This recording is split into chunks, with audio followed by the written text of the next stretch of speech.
Sir, प्रभाग क्रमांक 9 मधून तुम्ही उमेदवार आहात, तर काय प्रभाग क्रमांक 9 मधील स्थानिक समस्या त्यावर तुमचा फोकस असणार आहे?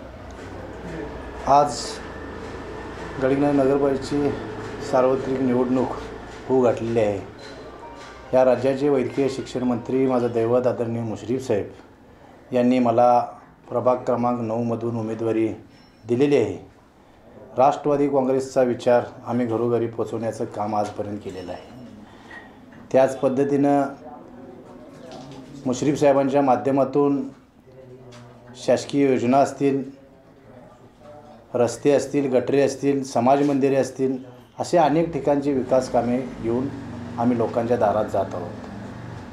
त्याचबरोबर माझ्या कुंभार समाजाचा आता प्रलंबित प्रश्न असेल तर जे वीटभट्टीवाले जे आपले कुंभार समाजाचे जे बांधव आहेत त्यांच्या वीटभट्टीचा प्रश्न आहे, तो येणाऱ्या 5 वर्षात मी तो आदरणीय मुश्रीफ साहेबांची चर्चा करून तो मी निकाली काढेन.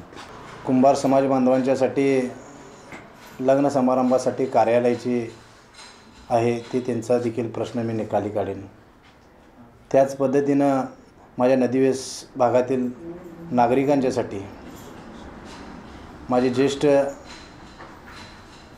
वडीलधारी मंडळी असतील त्यांच्यासाठी तिथे त्यांना बसण्यासाठी बाकडे असेल किंवा फिरण्यासाठी सुशोभीकरण म्हणजे फिरण्यासाठी रोज फेरफटका मारण्यासाठी तिथले सुशोभीकरण असेल, अशा विविध गोष्टी म्हणजे माझ्या माता भगिनींच्यासाठी बचत गटांसाठी जी त्यांना जे लागणारे बैठक व्यवस्था आहे ती बैठक व्यवस्था असेल, तसेच वार्डातील युवक जे असतील त्या युवकांच्यासाठी प्रत्येक मंडळासाठी व्यायामशाळा, म्हणजे असे अनेक उपक्रम प्रलंबित आहेत ते 100% मी येणाऱ्या काळात मार्गी लावू.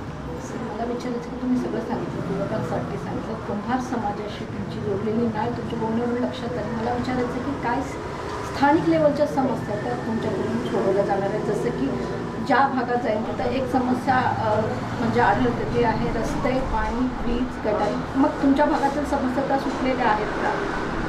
मी या राज्याचे वैद्यकीय शिक्षण मंत्री मुश्रीफ साहेब ज्यावेळी महाराष्ट्र राज्याचे ग्रामविकास मंत्री होते त्यावेळेला मी गडिंग्लज माझ्या प्रभाग क्रमांक माझा जुना 3 आणि आत्ताचा 9 या प्रभाग क्रमांक 9साठी नदीवेस भाग असेल, नदाब गल्ली असेल, पाटील गल्ली असेल, तहसीलदार गल्ली असेल, तराळ गल्ली असेल, त्याच पद्धतीनं मठ गल्ली असतील, परंतु हुतात्मा रोड असेल, त्याच पद्धतीने मांगले गल्ली, उपराटे गल्ली, खोत गल्ली असेल, रेंदाळे गल्ली असेल आणि कुंभार गल्ली असेल, ह्या ठिकाणी मी अंतर्गत रस्ते बऱ्यापैकी केलेले आहेत.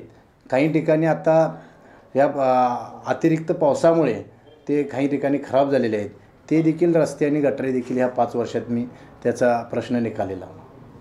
आता सर, एक प्रभाग व्यवस्था जी बदलली गेली आहे त्याचा कुठंतरी फायदा होईल असं वाटतं की तोटा होईल असं वाटतं? दोन्हीचा विचार करून काय सांगता? मी जे गेल्या 2016च्या निवडणुकीमध्ये माझी पत्नी सावित्री रामगोंडा पाटील प्रभाग क्रमांक 3मधील जनतेनं माझ्या पत्नीला निवडून दिलं आणि सभागृहात नगरपालिकेच्या पाठवलं. कधीपासून ते आजपर्यंत 2025पर्यंत आज तागायतपर्यंत माझे आणि माझ्या प्रभागाची माझ्या सर्वसामान्य लोकांशी मी कधीही नाळ तुटू दिलेली नाही.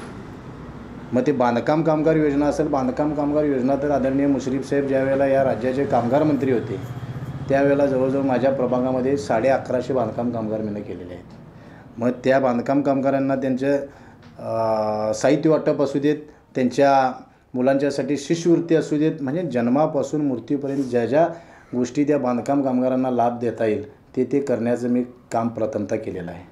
दुसरी गोष्ट, अपंग बांधव जे असतील त्या अपंग बांधवांच्यासाठी पेन्शन योजना जी नगरपालिकेच्या नफा फंडातून पेन्शन योजना दिली जाते ती देखील मी देण्याचं काम केलं आहे. पंतप्रधान आवास योजनेमध्ये जवळजवळ 35 ते 40 प्रकरणं पंतप्रधान आवासमधली मी देखील वार्डामध्ये केलेली आहेत. त्याच पद्धतीनं संजय गांधी निराधार योजना आमचे नेते हरुणभाई सय्यद असतील यांच्या माध्यमातून आणि माझ्या माध्यमातून मी जवळजवळ 200 ते 225 प्रकरणं आम्ही संजय गांधी निराधार योजने पेन्शनची कामं केलेली आहे. म्हणजे असं कुठला घटक जे शासनापासून वंचित राहिला नाही त्यांच्यापर्यंत आम्ही ती योजना पोचवण्याचं काम आदरणीय आमच्या नेत्यांच्या सूचनेनुसार आम्ही केलेलं आहे. प्रभाग रचना जी झालेली आहे, ज्यामध्ये बदल झालेला आहे, त्या प्रभाग रचनेचा कुठेतरी फायदा होईल किंवा तोटा होईल? 100% फायदा होणार. आमची गरिबाची नाव तुटलेलीच नाही आणि त्या प्रभागातील लोकांचं आम्ही काम केलेलं आहे. त्या प्रभागातीलच न म्हणता शहरातील आम्ही काम केलेलं आहे. त्यामुळे शहरातील असू देत किंवा प्रभाग माझा 9 असू देत, ही आम्ही नाळ जनतेची तुटूच दिली नाही. त्यामुळे प्रभाग रचना कशी जरी झाली असली तरी आम्हाला त्याचा फायदा निश्चितपणे होणारच आहे. तरुणांच्यासाठी किंवा महिलांसाठी कशा पद्धतीने तुमचं वर्क असतं? गेली 20-25 वर्षे दहीहंडीच्या माध्यमातून माझा संघर्ष ग्रुप दहीहंडी संघ आहे. दहीहंडीच्या माध्यमातून गेली 20-25 वर्षे गडिंग्लज शहरातील युवक असतील, तालुक्यातील युवक असतील, आम्ही एकत्रित संघटित करण्याचं काम आजपर्यंत केलेलं आहे. आता इथून पुढं जबाबदारी आमची कशी राहील की त्या युवकांना काम कसं देता येईल. आता MIDC आपले झपाट्याने वाढणार आहे. गडिंग्लज शहर हे झपाट्यानं वाढत आहे. MIDC आमच्या इथं गडिंग्लजची आहे, तिथं कसं आता प्रकल्प येत आहेत, त्या प्रकल्पामध्ये गडिंग्लज शहरातील स्थानिक लेवलचे युवकांना कसं काम देता येईल. आणि आता मुश्रीफ साहेब मंत्रिमंडळात असल्यामुळे 100% आम्ही निश्चितपणे गडिंग्लज शहरातील युवकांच्या हाताला काम देण्याचा आम्ही निश्चितपणे प्रयत्न करणार आहोत. आणि महिलांच्या सक्षमीकरणासाठी किंवा सबलीकरणासाठी काय प्रयत्न होणार आहे? गेली 20-25 वर्ष संघर्ष ग्रुपच्या माध्यमातून शिवबसव जयंती आम्ही साजरी करतो आहे.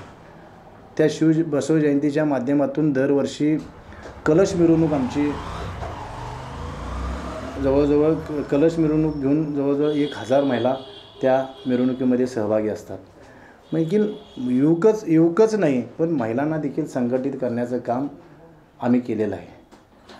त्याच पद्धतीनं माझ्या प्रभागातील महिला असतील, गडिंग्लज शहरातील महिला असतील, आदरणीय मुश्रीफ साहेबांच्या माध्यमातून येणाऱ्या काळात छोटे महिलांच्यासाठी महिलांच्या हाताला रोजगार कसा देता येईल हे देखील आम्ही 100% महिलांच्यासाठी आम्ही करणार आहोत. मतदारांना काय आवाहन कराल? गडिंग्लज शहराचा जर विकास व्हायचा असेल, गडिंग्लज शहर जर महाराष्ट्राच्या नकाशावर, जिल्ह्याच्या नकाशावर जर न्यायचा असेल, गडिंग्लज शहराचा जर रिंग रोडचा विषय प्रलंबित आहे तो जर कायमस्वरूपी संपवायचा असेल, प्रशासकीय इमारतीचा विषय संपवायचा असेल, ड्रेनेजचा विषय संपवायचा असेल, भुयारी गटरेचा विषय म्हणजे सांडपाण्याचा जो प्रकल्प आहे तो जर विषय संपवायचा असेल, तर गडिंग्लज सगळ्यात महत्त्वाचं म्हणजे जो घरकुलचा विषय आहे तो देखील संपवायचा जर विषय म्हणजे गडिंग्लज शहर हे विकासाच्या दृष्टीने जर पुढे घेऊन जायचं असेल तर आदरणीय मुश्रीफ साहेबांच्या विचाराचा झेंडा, राष्ट्रवादी काँग्रेस पक्षाचा झेंडा